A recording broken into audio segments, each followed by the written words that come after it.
යෞවනයන් අතර, විශ්වවිද්‍යාල ළමයි අතර, උසස් පෙළ සාමාන්‍ය පෙළ කරන ළමයි අතර ප්‍රශ්න වලට මුහුණ දුන්න ළමයි කතා කරපු අවස්ථාවලදී බහුතරයේ තියෙන අදහස තමයි ඔක යාළගේ ප්‍රශ්නත් එක්ක මේ ආසාව කියන එක වින්දානම් ඉවරයි කියලා යාළට හිතෙනවා. නමුත් ආසාව කියන එක වින්දනය කරන්න යෑම එයා තවත් විශාල විනාශයක දොරටුව විවෘත කර ගැනීම තමයි ධර්මානුකූල විග්‍රහය.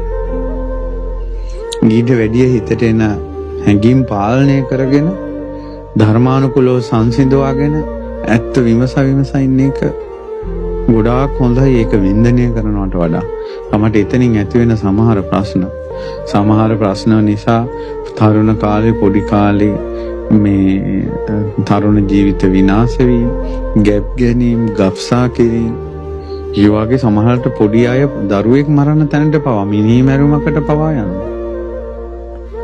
ඊළඟට ඥාති මිත්‍රාදීන්ට අහු වෙලා, නින්දා වෙලා, අපහාස වෙලා, පවුලේ ජීවත් වෙන්න බැරුව සමාජය අපකීර්තියටපත් වෙලා වගේ ප්‍රශ්න ගොඩකට යනවා.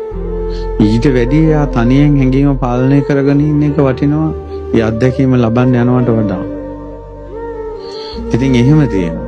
ඉතින් ගොඩාක් මේ සමාජයේ මිනිස්සු දුක් විඳින්නේ නොවිඳපු ආසාවක් විඳින්න යෑමෙන්. ඉතින් හිතනවා එතනින් ප්‍රශ්නට ඉවරයි කියලා. නෑ, එතනින් පස්සේ තමයි ප්‍රශ්න ආරම්භය. අපි කියමු කාමයේ මුල් කරගෙනම විවාහයක් වුණා කියලා. ඒකට එයාගේ අදහස මම කසාද බැඳලා මේ හිතේ තියෙන මේ අසහනය සංසිඳනවා. නමුත් ඊට පස්සේ තමයි ගෙවල් දොරවල් වල අවශ්‍යතාවය එනවා. යාන වාහන වල අවශ්‍යතාවය එනවා. ඇඳුම් පැළඳුම් වල අවශ්‍යතාවය එනවා. ඊළඟට දරුවෝ හැදෙනවා. ඒ දරුවන්ගේ අවශ්‍යතා ඉෂ්ට කරන්න ඕන. අවසානයේ ඒ හැදෙන පරිසරේ නඩත්තු කරන්න යනකොට ගෙදර ඉන්නවත් වෙලාවක් නැහැ. සමහරට මාස ගණන්, සති ගණන්, අවුරුදු ගණන් සමහරට පිටරට රස්සාවල් කරන්න සිද්ධ වෙනවා. ඒතර යම් ආස්වාදයක් විඳින්න නම් ඒ විවාහය කරගත්තේ අවසානයේ ගෙදරවත් ඉන්න වෙලාවක් නැති වෙනවා. එය මුල් කරගෙන ඇතිවෙච්ච පරිසරේ නඩත්තු කරන්න යාම නිසා. ඒක ඒ පරිසරේ නඩත්තු කරන්න යාම කියන එකෙන් නිදහස් වෙන්න බෑ කාටවත්. ඒක කළ යුතුයි යා. මේක ලීසි දේවල් නෙමෙයි ඉතින්. ඒ නිසා මේක වින්දනය කළා කියලා එහෙම නැති වෙන එකක් නෙවෙයි. ඒකයි බුදුරජාණන් වහන්සේ වදාළේ ওই මිනිස්සු ඔය කාමයේ සොයාගෙන යන්නේක බුදුරජාණන් වහන්සේ වදාලා බලු කුක්කෙක් බඩගින්නේ ඉන්න බලු කුක්කෙක් මස් කට්ටක් ලෙව කනවා වගේ. මස් නැති ලේ තැවරුණ ඊට පස්සේ මස් ගඳ ගහන කට්ටක් ලෙව කනවා බඩගින්නේ ඉන්න බලු පැටියෙක්. මේක ලෙව කනවා බඩ පිරෙන්නේ නැහැ. හේතුව එකේ මස් නැහැ. හැබැයි අර ලේ සුවඳටයි මස් සුවඳටයි ඒ සුවඳටයි ඔළුවේ මසක් මැවෙනවා. මේකේ මස් තියෙනවා ඇති කියලා. ලේ සුවඳටයි මස් සුවඳටයි. ඒ නමුත් ලෙව කනකොට ඒක නැහැ. ඒ වගේ නිකන් මේ ෆෝන් වලින් එක දේවල් බලලා එක ඒවා අහලා හිත ඇතුලේ මොකද්ද ලොකු දෙයක් මවාගෙන ඉන්නවා. නමුත් ප්‍රායෝගික ජීවිතයත් විඳින්න ගියාම එහෙම දෙයක් නෑ. නමුත් හිත ඇතුලේ යම් දෙයක් විඳින්න ආසාව තියෙන නිසා මෙයා නිසා වෙන්නේ නැති, මේ අවස්ථාව නිසා වෙන්නේ නැති කියලා ඒ අවස්ථාව නැතුව වෙන අවස්ථාවක් උදා කර ගන්නවා.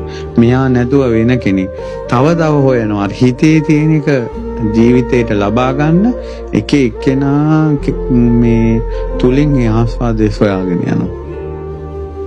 එහෙම නැත්නම් අද නෙවෙයි, හෙට නෙවෙයි. ඒ නිසා දවස ගානේ ආස්වාදේ සොයාගෙන යනවා. මස් කට්ටල් ලෙව කරනවා වගේ. නමුත් අවසානයේදී වෙන්නේ තමන්ගෙම කට තුවාල වෙලා, දිව තුවාල වෙලා, ඒ ලීරහම තමන්ට දැනෙනවා වගේ බලු කුක්කගේ අවසානයේදී තමන්ටම වෙච්ච වින්නහසේ ගැන අවසානයේ අපිට හොඳ දරුවෝ ඉන්නවා, අපිට හොඳ ගෙවල් තියෙනවා කියලා පුංචි ආස්වාදයක් විඳිනවා. සීනයක් වගේ කිව්වා. ඉතින් මවාගත් ආස්වාදේ කාමයේ හොයාගෙන ගිහිල්ලා ඒක වින්දනය කළා. ඒක හීනයක් වගේ කිව්වා. හීනකින් එක් වෙලා සොම්නසෙන් සිටිද්දී බොඳ වෙලා යයි ලෙස අවදි වී බලද්දී හීනකින් කොච්චර ලස්සන දේවල් බැලුවා. ඇහැරිච්ච ගමන් කොමවරයි අර කාය ගන්නවත් බෑ. හිතන්න විතරයි පුළුවන්. ඒ වගේ තමයි යම් කාමයක් වින්දනය කරාට පස්සේ ඒ තිබ්බ සැපේ ආය කවදාවත් ගන්නවත් බෑ. ඒක හිතන්න විතරයි පුළුවන්. හීනයක් වගේ. මාස් කපන කඩුවයි කොටේ වගේ කියලා කිව්වා. මාස් කපන කඩුවෙන් මාස් කපනවා මාළුව කපනවා පීයටත් නැහැ කොටේටත් නැහැ. ඉවරෙකුත් නැහැ.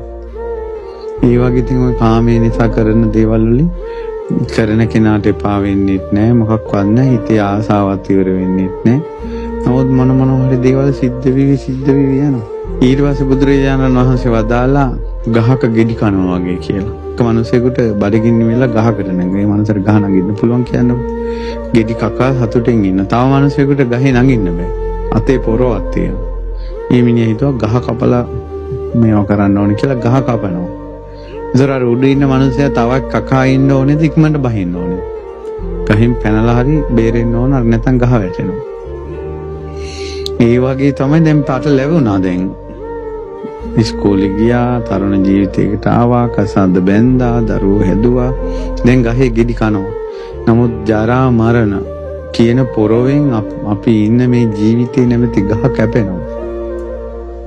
දැන් අපි පොඩ්ඩක් කාමෙන් ඈත් වෙන්න හිතින් අනුමතරමේ පොයට සිල්ලරන් සතර පොයට සිල්ලරන් බණන් අහලා ජීවිතේ සම්පූර්ණයෙන්ම ජීවිතේ බැරි වුණත් යම් විදියකට හරි ධර්මික කරගන්න. තරුණ ජීවිත කාලෙත් පුළුවන් තරම් ආත්ම දමනයේ ඉන්ද්‍රිය සංවරේ. ඒ විදිහට යම් කිසි පාලනයකට එන්න ලැබුණු ජීවිතේ යම් ජයග්‍රහණයක්. තරුණ පුතෙකුට උනත් දුවෙකුට උනත් උඹලට මහාන වෙන්න බැරි වුණත් ආත්ම දමනයක් ඇතුලෙන් තිබ්බොත් උඹලගේ ඇතුලේ නිකන් ශ්‍රමණ ජීවිතයක් වගේ උතුම් කමක් වටිනා දෙයක් උඹලගේ ජීවිතේ හැදෙනවා ආත්ම දමනය තුලින්.